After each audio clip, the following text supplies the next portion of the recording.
Hello, हाय, नमस्कार, जय श्री कृष्ण, राधे राधे। कैसे हाल सबके? आशा करता हूँ सब अच्छे होंगे।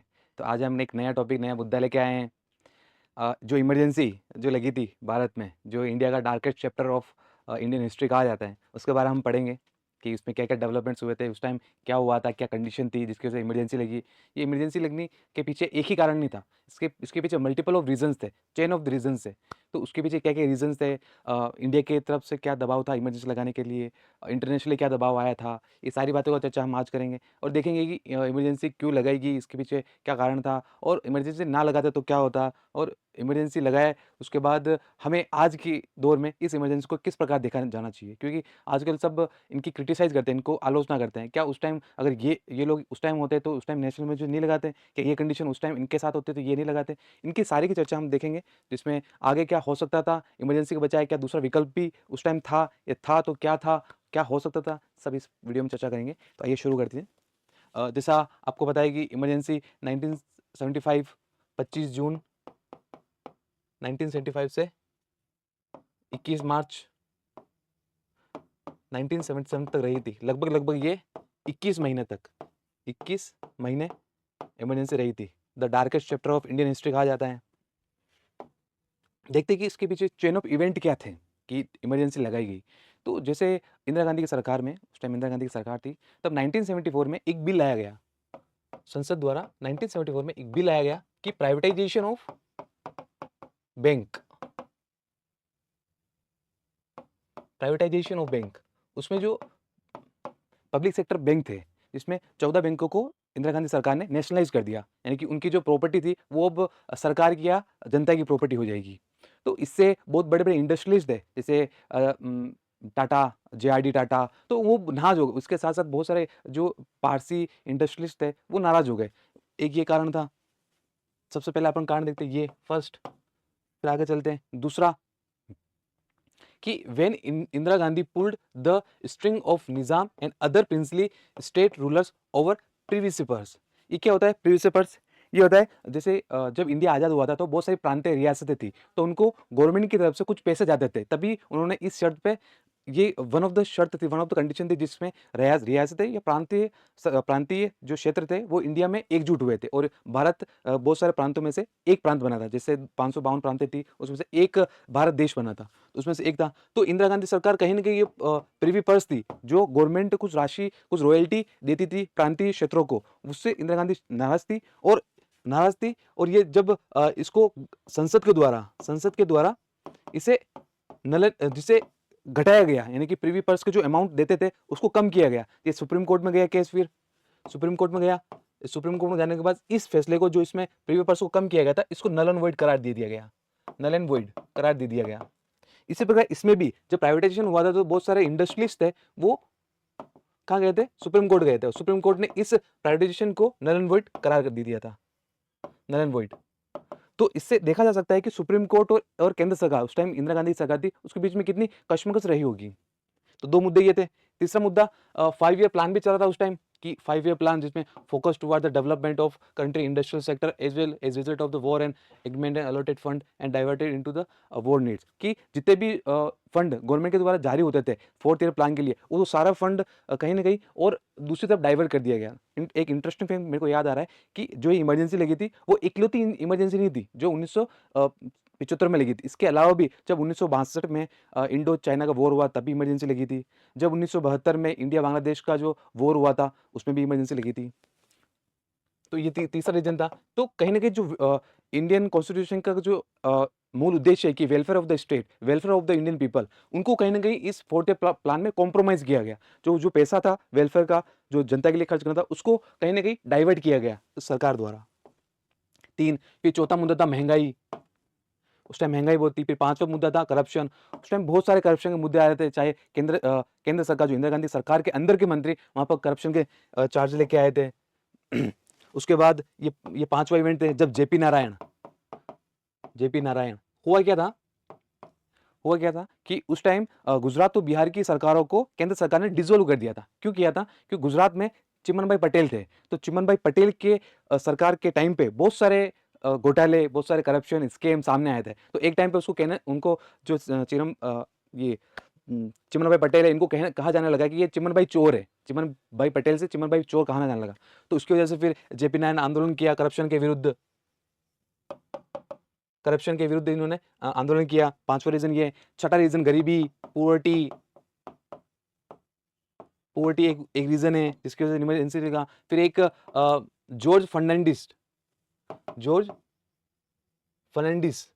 ये इन्होंने रेलवे में सुधार के लिए आंदोलन किया। जैसे रेलवे में सैलरी इंक्रीज नहीं कर रहे थे, वहाँ का वर्किंग टाइम बहुत ज़्यादा था, उनको ओवरनाइट काम करवा देते थे, उनकी जो वर्किंग कंडीशन थी वो काफ़ी अच्छी नहीं थी, उनको फूड एंड एकोमोडेशन इतने अच्छे नहीं मिलते थे। तो उन्होंने रेलवे के लिए स्ट्राइक ऑर्गेनाइज की। ये भी एक कारण था इमरजेंसी लगाने के पीछे। जो मुख्य कारण था जिसके पीछे इमरजेंसी लगी, उसके पीछे इलाहाबाद कोर्ट का निर्णय था। अब ये क्या था इलाहाबाद कोर्ट का निर्णय? तो ऐसा कहा जाता है कि जब वहां पे इलेक्शन का दौर हुआ था, जब आर नारायण और इंदिरा गांधी जब वो इलेक्शन के लिए रायबरेली सीट, उत्तर प्रदेश में रायबरेली है, वहां से खड़ी हुई थी, तब वहां पर जब वो खड़ी हुई थी तो इंदिरा गांधी ने गवर्नमेंट मशीनरी का दुरुपयोग किया था, यानी कि अनकॉन्स्टिट्यूशनली उसका यूज किया था। जैसे वहां पर एक जयपाल कपूर थे, तो उनको एक गवर्नमेंट सर्वेंट होने के बावजूद उन्होंने एक जब कैंडिडेट खड़ा होता है तो जो इलेक्शन कमीशन ऑफ इंडिया की गाइडलाइन होती है, जो कोड ऑफ कंडक्ट, जो आचार संहिता होती है, उसमें लिखा होता है कि गवर्नमेंट सर्वेंट किसी भी कैंडिडेट की हेल्प नहीं करेगा गवर्नमेंट के रूप से, गवर्नमेंट के संसाधनों का यूज उसके लिए नहीं करवाया जाएगा। लेकिन फिर भी जो जयपाल कपूर थे उन्होंने यूज करवाया इंदिरा गांधी के लिए, पहला कारण। दूसरा कारण, जब जो भी कैंडिडेट वहां पे इंदिरा गांधी खड़ी हुई थी, रायबरेली में गई और उन्होंने विपक्ष के रूप में अपने पक्ष को ऊपर रखते हुए अपना जो स्टेज था, जो यहाँ से भाषण देते लोग, उसको ऊपर बनवाया था। ऊपर बनवाने के लिए उन्होंने गवर्नमेंट मशीनरी का यूज किया था, जिससे इलेक्शन कमीशन की कोड ऑफ कंडक्ट यानी आचार संहिता का उल्लंघन माना गया था, जिससे ये केस फिर हाईकोर्ट में गया। इलाहाबाद हाईकोर्ट में इंदिरा गांधी जी को गिल्टी माना गया, इनको गिल्टी माना गया, क्योंकि ये दोषी माना गया। फिर इंदिरा गांधी सरकार ने इसको सुप्रीम कोर्ट में चुनौती दी और सुप्रीम कोर्ट ने इस दोषी होने को गलत ठहराया। तो लेकिन सुप्रीम कोर्ट ने साथ साथ ये भी कहा कि जो आपने गवर्नमेंट मशीनरी का यूज किया है वो कहीं ना कहीं पॉजिटिव इंटेंशन के साथ किया है, लेकिन इसी में सुप्रीम कोर्ट ने ये भी कहा कि अगर आप लगभग 5 साल या 6 साल तक कोई भी चुनाव नहीं लड़ सकते हो। इन्होंने हाईकोर्ट के डिसीजन को गलत ठहराया सुप्रीम कोर्ट, लेकिन साथ ये भी कहा कि आप आने वाले 6 साल में आप कोई भी चुनाव नहीं लड़ सकती है। ये भी एक कारण था जिसके पीछे, 7वां कारण था जिसके पीछे, मुख्य कारण था जिसके पीछे इमरजेंसी लगी है। फिर ये तो थे डोमेस्टिक क्राइसिस यानी कि घरेलू हिंसा। अब ऐसा क्या ग्लोबल लेवल पर हो रहा था जिसकी वजह से इमरजेंसी लगानी पड़ी?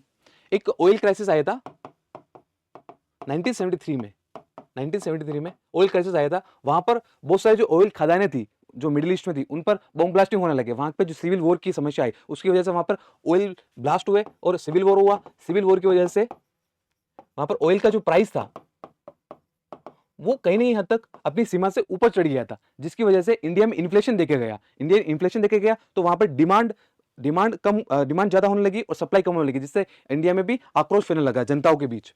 तो एक ये 8वां कारण भी था जिसमें ऑयल क्राइसिस था। आगे देखते, ये रिचर्ड निक्सन, अमेरिका के प्रेसिडेंट। ऐसा कहते हैं कि उसी टाइम पे 1974 से 77 के बीच में रिचर्ड निक्सन ने CIA की मदद से, CIA एक इन्वेस्टिगेशन एजेंसी है अमेरिका की, उस CIA की मदद से चिली का जो साल्विदो अयंगड़े था उसको भी उसकी सरकार को या उसकी तानाशाह को तख्ता पलट किया था CIA की मदद से अमेरिका ने। तो इंदिरा गांधी सरकार को यह भी डर था कि अमेरिका CIA की मदद से इंदिरा गांधी सरकार जो भारत में थी उसको भंगन, उसका तख्ता पलट करना चाहते थे। तो ये भी एक वन ऑफ द रीजन था। ये 9वां रीजन हो गया नेशनल इमरजेंसी लगाने के पीछे। फिर ये सारे रीजन को देखते हुए, इंटरनेशनली डोमेस्टिकली सारे रीजन को देखते हुए इंदिरा गांधी सरकार ने आधी रात में फखरुद्दीन अली अहमद जो उस टाइम प्रेसिडेंट थे, राष्ट्रपति थे, इनको एक लेटर लिखा और इन्हीं के द्वारा एक प्रेसिडेंशियल ऑर्डर पास किया गया और रातों रात देश में इमरजेंसी लगाई गई। ये नेशनल इमरजेंसी लगाई गई। कब लगाई गई? 25 जून 1975। एक 25 जून को एक अच्छी घटना भी हुई थी, ये भी बताऊंगा मैं आपको लास्ट में। ये इमरजेंसी डिक्लेयर कर दी गई थी, इसमें अरेस्ट वगैरह क्या क्या हुआ मैं भी आपको बताऊंगा। जैसे इमरजेंसी लगाई गई, अब इसमें प्रावधान क्या कहता है? जो नेशनल इमरजेंसी लगाई गई 352 के तहत, जिसमें अगर किसके तहत लगाएगी, इसमें 3 कारण दिए जाते हैं। एक इंटरनल डिस्टर्बेंस, एक वॉर जैसी कंडीशन हो, इंटरनल डिस्टर्बेंसेस हो, या फिर एक्सटर्नल एग्रेशन हो। इसकी वजह से इमरजेंसी लगाई जाती है। तो इंदिरा गांधी सरकार ने इंटरनल डिस्टर्बेंस के नाम पर आर्टिकल 352 का यूज किया और फखरुद्दीन अली अहमद द्वारा प्रेसिडेंट ऑर्डर पास किया गया, जिससे इमरजेंसी लागू करा दी गई 25 जून 1975 को। तो जब इमरजेंसी लगाई गई तो इमरजेंसी में जो जब वॉर में इमरजेंसी संवैधानिक प्रावधान ये कहते हैं कि जब इमरजेंसी अगर वॉर के कंडीशन में, युद्ध के कंडीशन में लगाई जाए तो वहां पर आर्टिकल 20 और 21 ये सस्पेंड कर दिए, निलंबित कर दिए जाते हैं। और अगर आर्मी फोर्स यानी कि आर्मी रिबेलियन में अगर कोई आर्मी का विद्रोह हो जाए तो वहां पर जो आर्टिकल है 19, 20 और 21 ये तीनों वहां पर निलंबित कर दिया जाता है। ये याद रखिएगा, आपके एग्जाम के लिए महत्वपूर्ण होगा। तो जब इमरजेंसी लगाई तो उसमें कुछ चीजें थी जिसपे इंदिरा गांधी सरकार ने पूरा बैन लगा दिया। जैसे प्रेस था तो प्रेस पे पूरा सेंसरशिप यानी कि उसको निलंबित या उसको बंदी करवा दी गया। जो गवर्नमेंट चाहेगी वही छपेगा, उसके अलावा कुछ नहीं छपेगा। उस टाइम एक नारा भी बहुत बड़ा फेमस हुआ था। नारा यह था कि पूरा दाम पूरा नाम, पूरा दाम पूरा राशन, नहीं तो होगा चक्का जाम। और जब लोगों को, जनता का प्रोटेस्ट हुआ तब वो बोल रहे थे कि पूरा राशन पूरा दाम, नहीं तो होगा चक्का जाम। जनता का दिल बोल रहा है, इंदिरा का सिंहासन डोल रहा है। ये नारा बहुत फेमस हुए थे उस टाइम। हम बात कर रहे थे कि इंदिरा गांधी ने सरकार ने जब नेशनल इमरजेंसी लगाई तो उसके बीच में उन्होंने नसबंदी का प्रोग्राम चलाया, स्टरलाइजेशन प्रोग्राम चलाया। साथ ही उन्होंने प्रेस पे प्रतिबंध लगा दिया। जो सरकार चाहेगी वही छपेगा, वही मीडिया में दिखाया जाएगा। फिर यानी कि आर्टिकल 19 जो अभिव्यक्ति की आजादी उसको छीना गया। फिर वहां पर जो लोगों के, नागरिकों के जो फंडामेंटल राइट थे, मौलिक अधिकार थे और उनके हितों का संरक्षण को वोलेट किया गया, वोलेशन ऑफ फंडामेंटल राइट हुआ। वहां पर एक संविधान संशोधन पास हुए, 2 संविधान संशोधन प्रमुख रूप से वहां पर संसद पास हुए। 39वां संविधान संशोधन अधिनियम, इसमें कहा गया कि सुप्रीम कोर्ट कोई भी चुनाव यानी संसद से संबंधित कोई भी चुनाव के प्रति कोई भी सुनवाई नहीं करेगा। यह संसद से कानून पास करवा दिया गया था। फिर एक संविधान संशोधन 42वां संविधान संशोधन पास किया गया, जिसमें लिखा गया था कि जो संशोधन संसद पास करेगी उसका कोई भी जुडिशियल रिव्यू या न्यायिक समीक्षा उच्चतम न्यायालय, हाईकोर्ट कहीं पे भी सुना नहीं जाएगा। ये दोनों संविधान संशोधन इंपॉर्टेंट है और पास हुए थे। तो संविधान संशोधन पास करवाए गए जो अभिव्यक्ति की आजादी, लोकतंत्र को दबाता है। फिर वहां पर प्रेस की स्वतंत्रता को दबाया गया। फिर वहां पर मौलिक अधिकारों को दबाया गया। फिर जो राज्यों में गैर कांग्रेस सरकार थी उनको कहीं ना कहीं वोलेट कर दिया, उनको भंग कर दिया। केंद्र सरकार ने नियम के मुताबिक संविधान का गलत इस्तेमाल करते हुए उन्होंने गैर कांग्रेस सरकार जिन जिन राज्यों में थी उनको सबको बर्खास्त या भंग कर दिया था। जैसे ये पुलिस अरेस्ट करी थी विदाउट वारंट, जैसे धारा 144 लगती है ना, उसमें पुलिस के पास अधिकार होता है कि वो अरेस्ट विदाउट वारंट। तो अरेस्ट विदाउट वारंट होने लगे उस टाइम। ये उस टाइम बहस वगैरह हुई थी। ये फंडामेंटल राइट को निलंबित कर दिया गया, नारा बहुत फेमस हुआ था। जैसे हमने नारा भी बताया कि पूरा राशन पूरा दाम, नहीं तो होगा चक्का जाम, जनता का दिल बोल रहा है, इंदिरा गांधी का सिंहासन डोल रहा है। ऐसे बहुत सारे, इसमें जब बहुत सारे पॉलिटिकल लीडर को डिटेन कर दिया गया, यानी कि हाउस अरेस्ट कर दिया गया। मोरारजी देसाई थे उसमें, जब उसमें अटल बिहारी वाजपेयी थे, उसमें लाल कृष्ण आडवाणी थे, आचार्य कृपलानी थे। ऐसे बहुत सारे, जॉर्ज फर्नांडिस थे, जेपी नारायण थे, अटल बिहारी वाजपेयी को ये हाउस अरेस्ट कर लिया गया। यानी कि गवर्नमेंट मशीनरी का नेशनल इमरजेंसी के टाइम पे, राष्ट्रीय आपातकाल के टाइम पे गलत मिसयूज किया गया था, साफ दिखता है उससे। लाल कृष्ण आडवाणी जिनको हाउस अरेस्ट कर दिया गया था, जिनको भारत रत्न भी मिला गया था, मरणोपरांत दिया गया। और कहीं ना कहीं ये चीजें संविधान के लिए अच्छी नहीं है, क्योंकि अब इसका अगर अपने परिप्रेक्ष्य से, आज के परिप्रेक्ष्य से देखा तो क्या इमरजेंसी सही थी? मेरी राय में ये उस टाइम की कंडीशन पे शायद कहीं ना कहीं सूट नहीं बैठता है। क्योंकि हर एक, अगर डोमेस्टिक या फिर इंटरनेशनल रिलेशन में अगर कोई रिलेशन खराब होता है, कोई प्रोटेस्ट, झगड़ा या करप्शन ही हो रहा है, तो उनको संस्थागत रूप से रूल ऑफ लॉ के अंतर्गत या संविधान की मूल भावना के अंतर्गत उसको अगर सोल्व किया जाएगा तो उसका समाधान निकलेगा।